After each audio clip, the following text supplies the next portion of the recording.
여러분 안녕하십니까? 경제현장 오늘 시작합니다. 바이든 미 대통령의 집권 2년을 평가하는 중간선거 결과가 속속 나오고 있습니다. 하원은 공화당이 다수당의 지위를 사실상 탈환했습니다. 반면에 상원은 초접전이죠. 이번 중간선거는 바이든 대통령의 국정 방향은 물론 2024년 대선까지 영향을 미칠 텐데요. 우리에게도 경제와 외교 안보 등 다양한 분야에서 파장이 예상됩니다. 집중진단에서 자세히 살펴보겠습니다. 유튜브 실시간 댓글 의견 주시면 토론에 반영합니다. 경제현장 오늘입니다.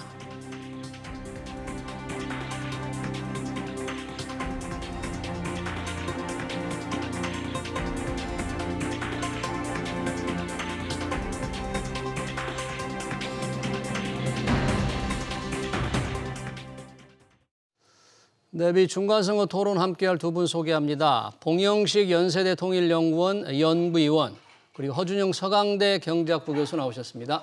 어서 오세요. 반갑습니다. 자, 미 의회의 주도권을 누가 줄 것인가? 민주당이 수성할 것인가? 아니면 공화당이 탈환할 것인가? 결과가 지금 속속 나오고 있습니다.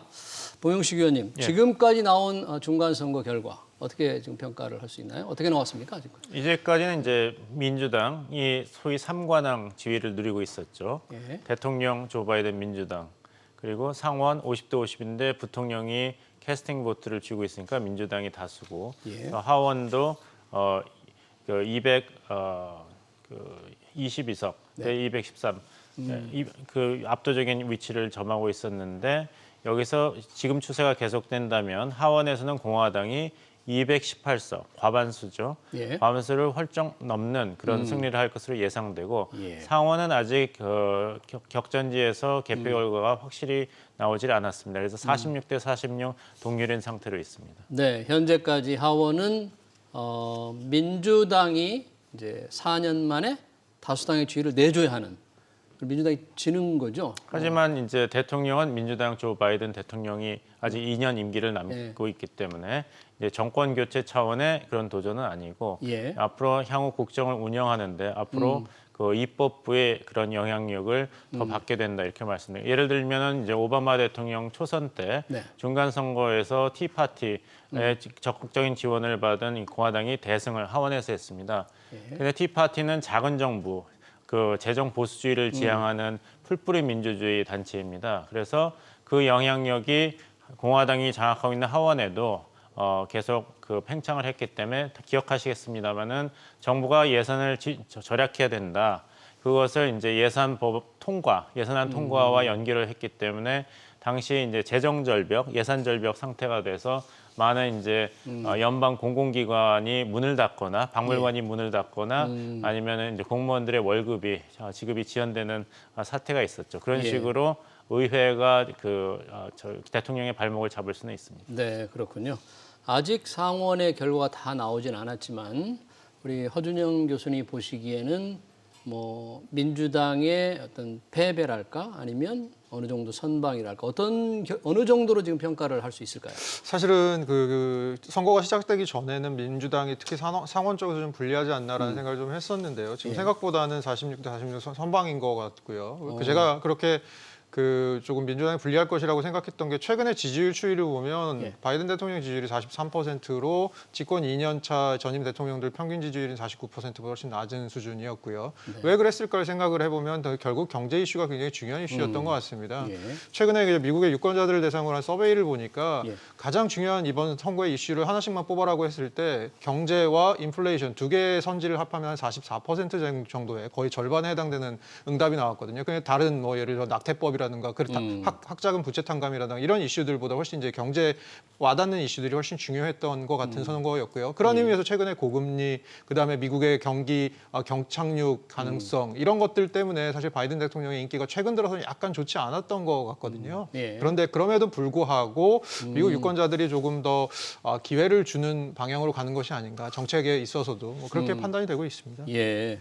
그러니까 민주당, 바이든 대통령의 민주당이 크게 조금 안 좋을 거로 봤는데 뭐 예상외로 지금 선방 중이다. 뭐 하여튼 상원이 어떻게 갈지는 조금 시간을 지켜봐야 되는데, 여튼 민주당이 하원에 다수당을 내주고 상원도 조금 지금 초접전이라면 조금 부진한 상황으로 일단 보이는데, 역대 중간 선거, 미국의 중간 선거 결과는 어떤 식으로 결과가 좀 나왔습니까? 항상 집권 여당이 패배했다고 보시면 되겠습니다. 딱 집권 세 여당이? 번의 예외가 있었는데 예. 그 루즈벨트 행정부 때 대공황 시절이었죠. 그때 민주당 정부가 승리를 했고 또 96년 빌 클린턴 민주당 대통령 집권 2기 때도 경제 호황에 힘입어서 승리는 안 했지만 의석수를 유지했습니다. 그리고 미국이 2001년 9.11 테러로 공포와 안보 위기에 휩싸였을 때 조지 W. 부시 공화당 대통령과 공화당이 승리를 한 경우가 있습니다. 네, 세 번 역대 대통령에서 집권 대통령이 뭐 승리 또는 다수당의 그 지위를 유지한 건 세 번.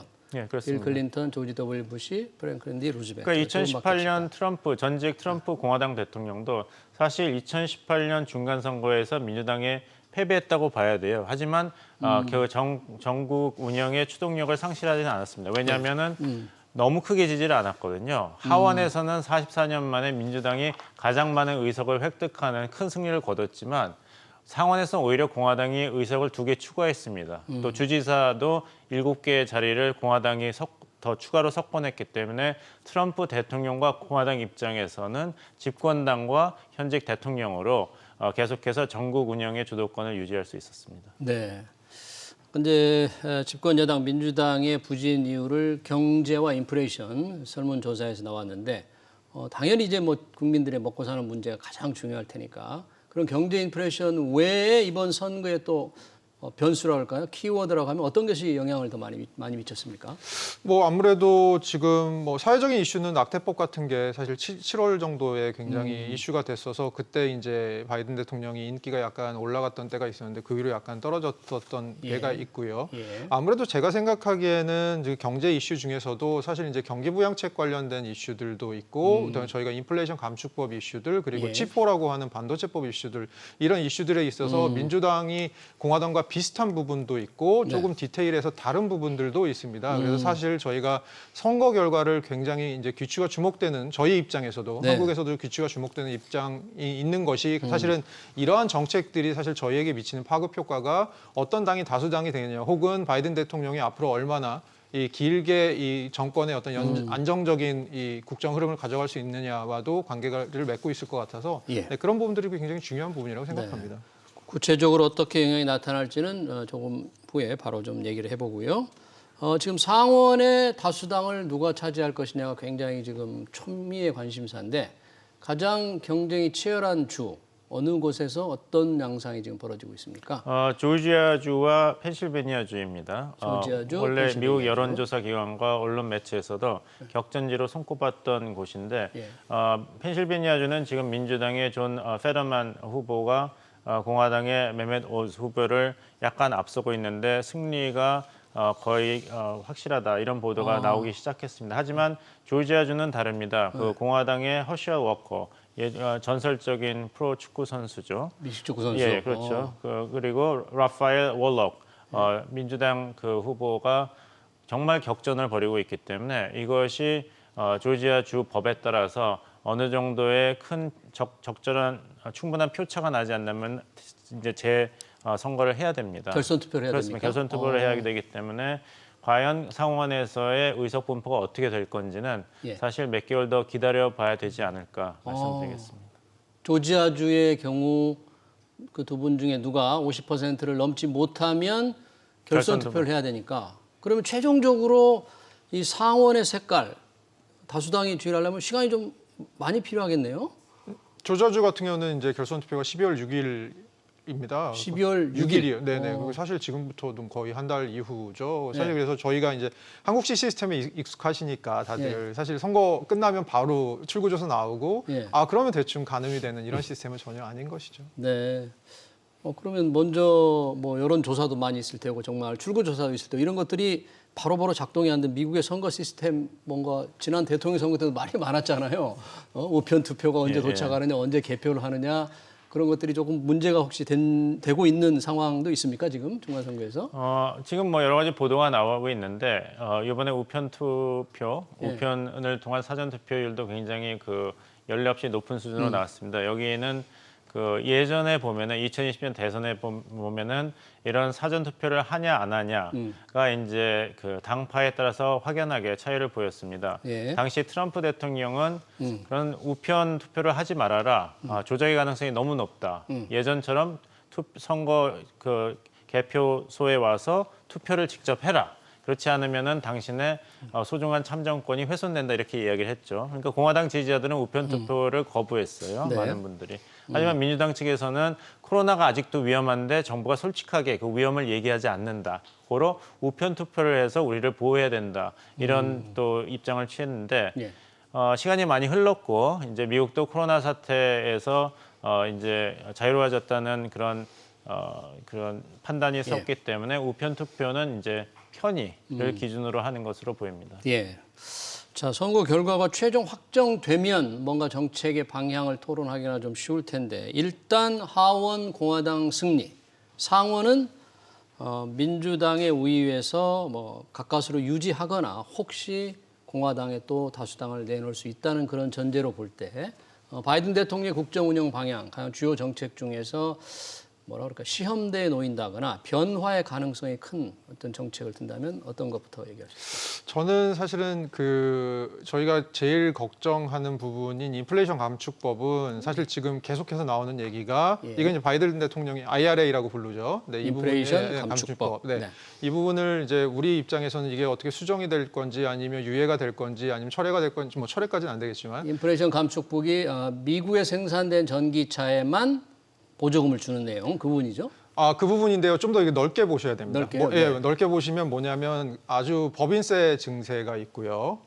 법인세 네, 증세. 법인세 증세가 있고요. 이것을 통해서 재원 조달을 마련해서 환경 산업에 투자를 하겠다라는 부분이 있습니다. 네. 그런데 중요한 것은 세입이 예. 지출보다 더 많도록 해서 일종의 유동성을 빨아들이는 역할을 하겠다라는 거죠. 그런 의미에서 이제 인플레이션 감축에 효과가 있을 것이다라고 얘기를 하는 것이고요. 예. 기본적으로 해서 인플레이션 감축법이 저희 입장에서는 아니 그거 배터리법 아니야, 전기차법 네. 아니야. 근데 인플레이션 감축법이라고 이름을 붙인 이유가 지출을 많이 하는데도 네. 인플레이션 감축법이라고 이름 붙였군요. 네, 그거는 이제 법인세 증세를 통해서 이제 더 재원 조달을 하겠다라는 부분이 있고요. 예. 이 부분에 대해서는 공화당 내의 기류가 굉장히 좋지 않습니다. 그 부분에 대해서 네네네네. 환경 기후 변화에 투자를 많이 하는 것, 그리고 네네네. 법인세를 올리는 부분에 대해서 공화당이 반대를 하고 좋아할 있다. 리가 없고요. 그리고 특히 또 하나 이제 재정 지출 분야에서 지출이 이렇게 크게 되면 미국 내 일자리가 아무래도 이제 산업이 좀 이동하는 부분이 생기지 않습니까? 환경 부분에 대한 엣지를 두다 보면요. 뭐 이런 부분들에서 공화당이 일자리 걱정을 하는 부분도 있고 그리고 최근에 이제 미국의 연방 의회 그 예산처라고 CBO라고 부르는 곳이 있는데요. 이 의회 예산처에서 나온 보고서를 보면 사실 이 인플레이션 감축법이 인플레이션에 미치는 효과, 인플레이션을 감소시키는 효과는 그렇게 크지 않을 거다라는 얘기들도 있습니다. 그래요? 네네네. 그런 면에서 이제 오히려 정부 지출만 너무 늘어나는 것이 아니냐. 그리고 공화당 쪽에서는 계속 걱정하고요. 이 걱정하고 또 맞닿아 있는 부분 중에 하나가 미국은 예를 들어서 아까 이제 재정 절벽 얘기를 하셨지만 부채 한도 협상을 합니다. 하는데 지금 미국의 부채 한도가 거의 가까이 와 있습니다. 목에 차 있습니까? 네. 그래서 이거 협상을 해야 되는데 이게 사실 이제 상하원이 다 걸려 있는 부분이 있습니다. 예. 그래서 내년 예산 협상 아니면 그 정부 지출액 협상 같은 것에 있어서 아무래도 조금 경기 부양과 관련된 부분에 있어서 어떤 당이 다수당이 되느냐에 따라서 조금 정책이 달라지는 부분은 있을 것 같습니다. 일단 공화당이 뭐 양쪽에서 상원은 아직 결정은 안 됐지만 일단 의석수를 늘린다는 전제로 보면 그러면 인플레 감축법에 담겨 있는 지출 증대에 좀 반대를 해서 지출을 조금 함부로 못 늘리게 해서 인플레이션 잡는 데 좀 기여를 하게 될까요? 더 좋을까요, 그럼? 이제 굉장히 먼 길을 돌아와야지 우리가 절실히 원하는 인플레이션 감축법에서 우리에게 해당되는 전기차, 건전지 보조 조항까지도 건드려질 것으로 보입니다. 그러니까 이제 단기적으로 어느 당이 이제 이번에 승리했다 해서 인플레이션 감축법 안에서 그 특정 부분에 대한 변화가 오길 기대하는 것은 무리가 있다 이렇게 말씀을 드리겠습니다. 이제 먼 길을 돌아서 이제 공화당이 장악한 하원에서 이런 세금 정책, 뭐 증세라든지 보조금 지급, 보편적인 건강보험 예.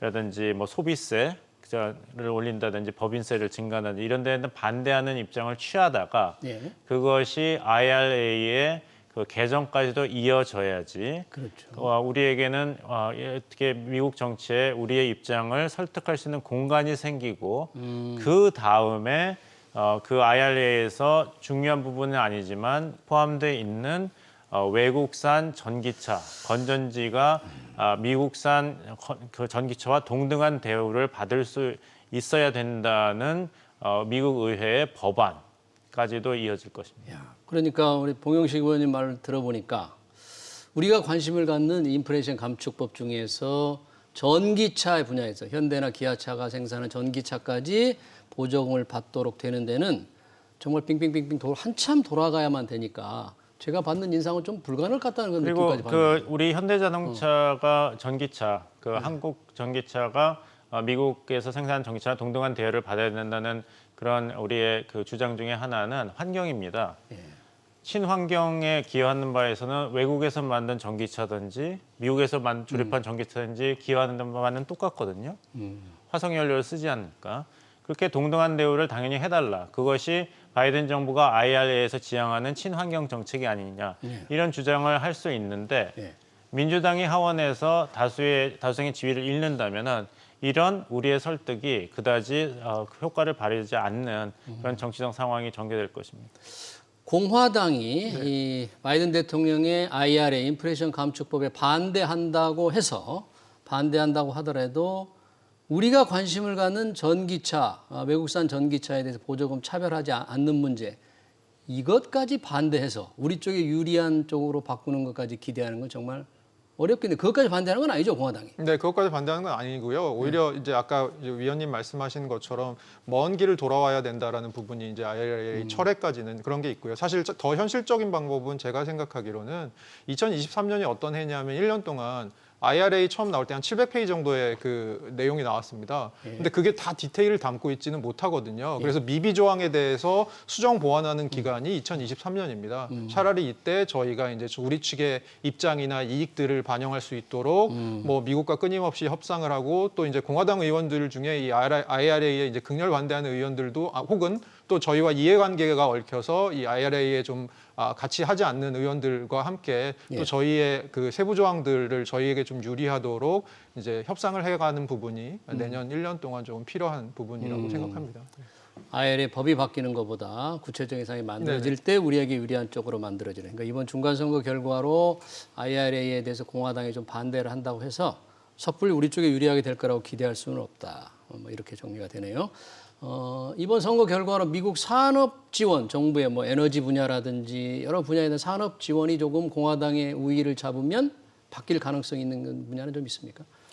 이미 바이든 행정부가 공화당의 반대와 견제에도 불구하고 빌 백 베터 그 법안을 통과시켰고 또 인플레이션 감축 법안도 통과시켰습니다. 그만큼 적극적으로 미국 경제 부양책을 했는데 아직 그다지 기대한 만큼의 결과가 나오지 않고 있습니다. 그래서 바이든 행정부가 또 다른 그 대규모 경기 부양 패키지를 의회의 지원을 받아서 만들기는 좀 힘들지 않을까. 결국에 가서는 지금까지 내놓은 이 부양책에 어떤 결과가 나와야지 거기에 대한 찬성이든 반대든 거기에 대한 평가가 이루어질 것이고 그 다음에 바이든 행정부가 또 다른 어떤 경기 부양책을 선택하지 않을까 생각하고 뚜렷한 것은 이제 연준입니다. 계속해서 물가 상승률을 연내 2% 이하로 잡기까지는 계속해서 적극적으로 금리 인상을 하겠다고 이야기했지 않습니까? 벌써 연내 3%나 기준 금리를 인상했으니까요.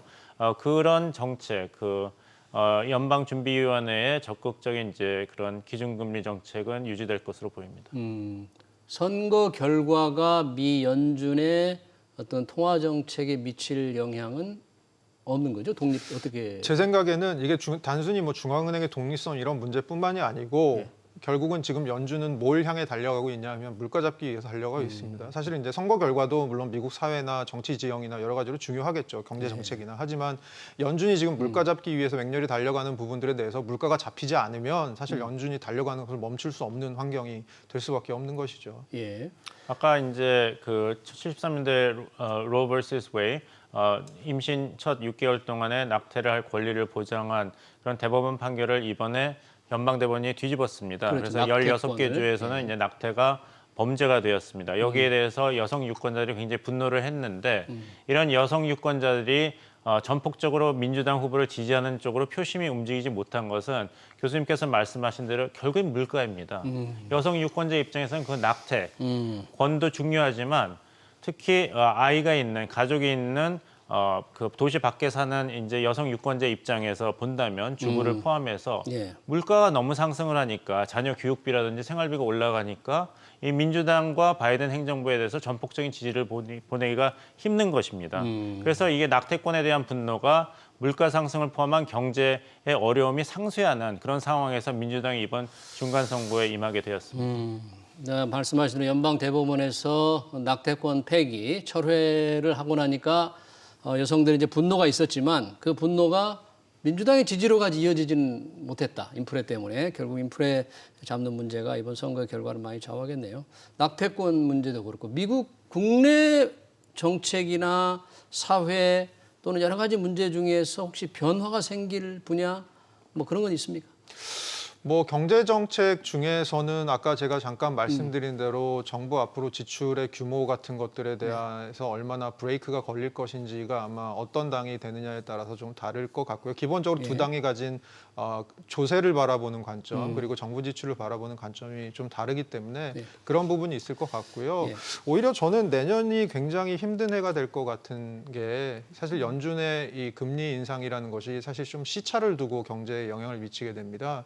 최근에 노벨상을 받기도 한 전 연준 의장이었던 벤 버냉키 같은 사람이 최근에 연구를 해보니까 정책 시차가 2년까지도 생길 수 있다라는 얘기를 합니다. 금리 인상의 영향이 2년 정도 후에까지 실물 경제에 미친다. 영향을 미치는데 한 2년이 걸릴 수도 있다. 저희가 생각하는 건 보통 기존의 컨센서스는 대충 한 4, 5분기 정도로 생각을 했었거든요. 예. 그래서 그것보다 훨씬 더 정책의 효과가 좀 길게 기다려야 나타나는 것일 수도 있다. 이런 얘기들도 있고요. 그러면 이제 내년은 인플레이션이 가라앉지 않은 상태에서 사실 미국 경기가 침체에 빠지느냐 안 빠지느냐 이런 여러 가지 기로에 놓이게 됩니다. 잘 아시겠지만 미국이 우리나라랑 또 다른 점 중에 하나가 노동시장이 굉장히 유연합니다. 그러면 이제 경기가 급격하게 꺾이게 된다면 아무래도 이건 일자리랑 관련을 가지게 되겠죠. 그래서 굉장히 많은 일자리들이 사라질 것이고요. 네. 그런 부분들에서 내년 1년 동안 사실은 미국 경제에서 어떤 일들이 벌어지고 저희가 생각하기엔 좋은 쪽에 어떤 이벤트가 벌어지기보다는 좀 저희가 좋지 않은 쪽의 이벤트가 벌어질 가능성이 크다고 저는 좀 보는 편인데요. 그런 면에서 좀 관전 포인트가 좀 있다고 생각합니다. 경제 상황이 금리 인상의 영향이 생각보다 훨씬 길게 미친다. 네. 내년이 더 걱정스럽다. 중간 선거에서 기왕 경제 얘기가 나왔으니까 증시 얘기를 조금 좀 해보고 싶은데요. 고영식 의원님, 예. 중간 선거에서 야당이 좀 승리하거나 의석수를 늘린 경우, 당시 뭐 경제는 지금 상황 경제가 안 좋은데 뭐 증시가 조금 호의적인 환경이 좀 조성됐습니까? 그런 패턴도 사실 역사상으로 보이는데 그 연계성에 대해서는 어떻게 100% 과학적으로 증명된 게 있다 이렇게 말씀드리기는 어려울 것 같습니다. 이제 이게 정권 심판의 성격이 강한 중간 선거 아니겠습니까? 그렇다면은 그동안 바이든 행정부가 지향해 왔던 이런 경제, 통화, 사회복지 정책에 대해서 민심이 어떻게 받아들이고 있는가가 분명히 드러났죠.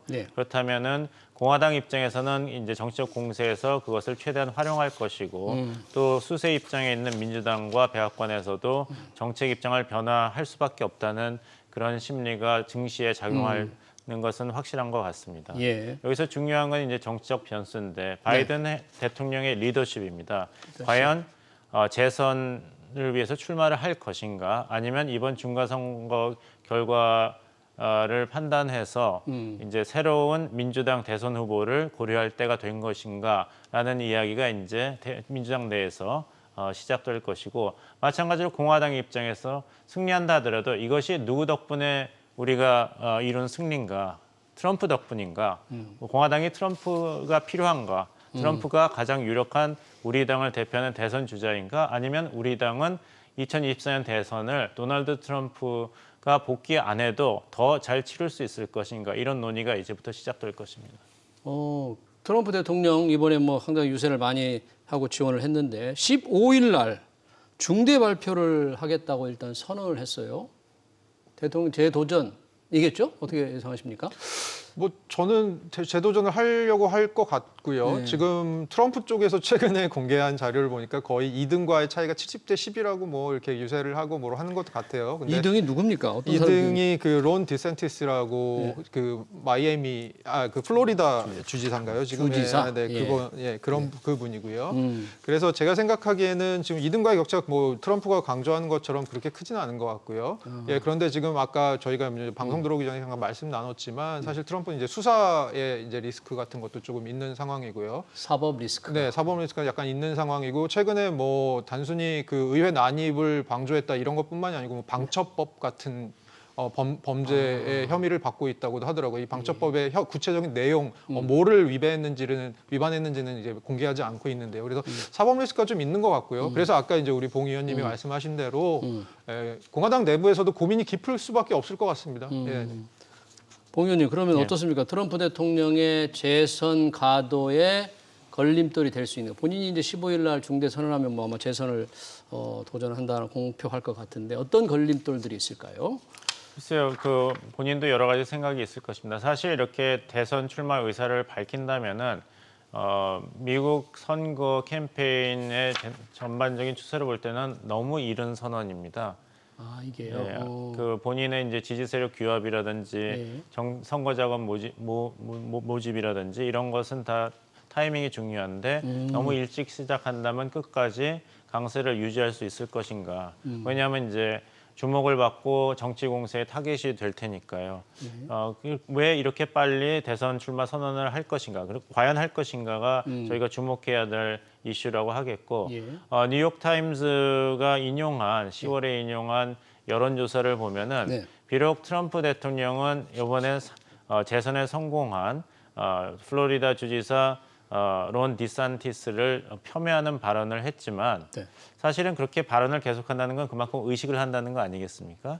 그 여론조사에서 공화당 지지자들에게 물어봤습니다. 예. 다음 공화당의 유력 주자 중에서 누가 가장 호감이 가는 대선 후보냐 네. 했을 했을 때 3명이 뽑혔는데 예. 한 명이 마이크 펜스 지난 부통령이었습니다. 전 부통령. 네. 그래서 그 호감도를 표현한 공화당 지지자가 둘이면은 호감을 표시하지 않은 아니면 비호감을 표시한 공화당 지지자가 하나입니다. 2대 1이죠.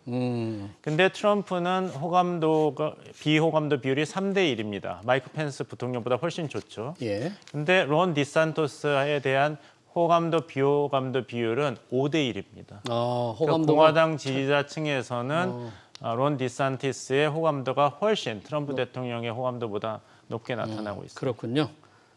바이든의 재선 도전이라든지 또는 경쟁자 할 수 있는 사람은 누가 있을까요? 민주당에서 바이든. 그게 민주당의 고민이죠. 사실 카멜라 해리스 부통령이 적임자다 그런 얘기를 했는데 바이든 대통령에서 입장에서도 부통령인 카멜라 해리스에게 이민 정책과 같은 굵직한 정책에 책임을 맡기면서 이렇게 다음 대선 후보로서의 역량을 갖춘 데 도움을 줬다는 여러 가지 기록이 있습니다. 그런데 문제는 해리스 부통령이 그런 이민 정책을 성공적으로 수행하지 못했다는 게 전반적인 평가입니다. 네. 그리고 해리스 부통령은 아무래도 바이든 행정부와 운명을 같이 하고 같은 평가를 받는 정치적인 인물이기 때문에 이게 입지와 그 영향력 그리고 호감도를 높이는 데는 어느 정도 또 한계가 있기 때문에 다시 말씀드립니다만 결국에는 경제가 좋아져야 됩니다. 경제가 모든 걸 좌우하네요. 또 하나의 이슈가 영향이 미중 관계잖아요. 뭐 지금 트럼프, 시진핑 워낙 사이가 지금 안 좋은데 이번 선거 결과가 혹시 미중 관계 개선이라든지 아니면 악화된 어느 쪽으로 작용할 가능성이 있습니까? 저는 그럴 가능성이 별로 없을 것 같습니다. 어떤 당이 다수당이 되더라도 사실 두 당의 공통적인 어떤 스탠스 중에 하나는 어쨌든 간에 중국에 대한 견제는 계속해서 가져가겠다라는 거고요. 예. 그렇게 해서 미국 중심의 글로벌 공급망을 만들겠다. 그래서 저희가 보통 이제 프렌드 쇼어링이라고 옐런 장관이 얘기했죠. 예. 그래서 가치를 공유하는 나라들끼리 블록을 만들어서 앞으로 이제 이전에 세계화의 안티테제로서 한번 살아보겠다. 뭐 이런 걸 계속 하고 있거든요. 예. 예, 이런 데 있어서는 민주당과 공화당이 한 목소리입니다. 그래서 제가 보기에는 어떤 당이 다수당이 되더라도 이런 정책 기조에는 변함이 없을 거라고 보입니다. 네, 중국의 부상을 기술적으로 누리려고 하는 미국의 정책 기조는 공화당이나 민주당이 오히려 잡더라도 바뀌지 않을 것이다. 네. 이걸로 정리를 하겠습니다. 미 중간선거 토론 여기서 마치겠습니다. 허준영 서강대 경제학부 교수, 봉영식 연세대 통일연구원 연구위원이었습니다. 두 분 고맙습니다.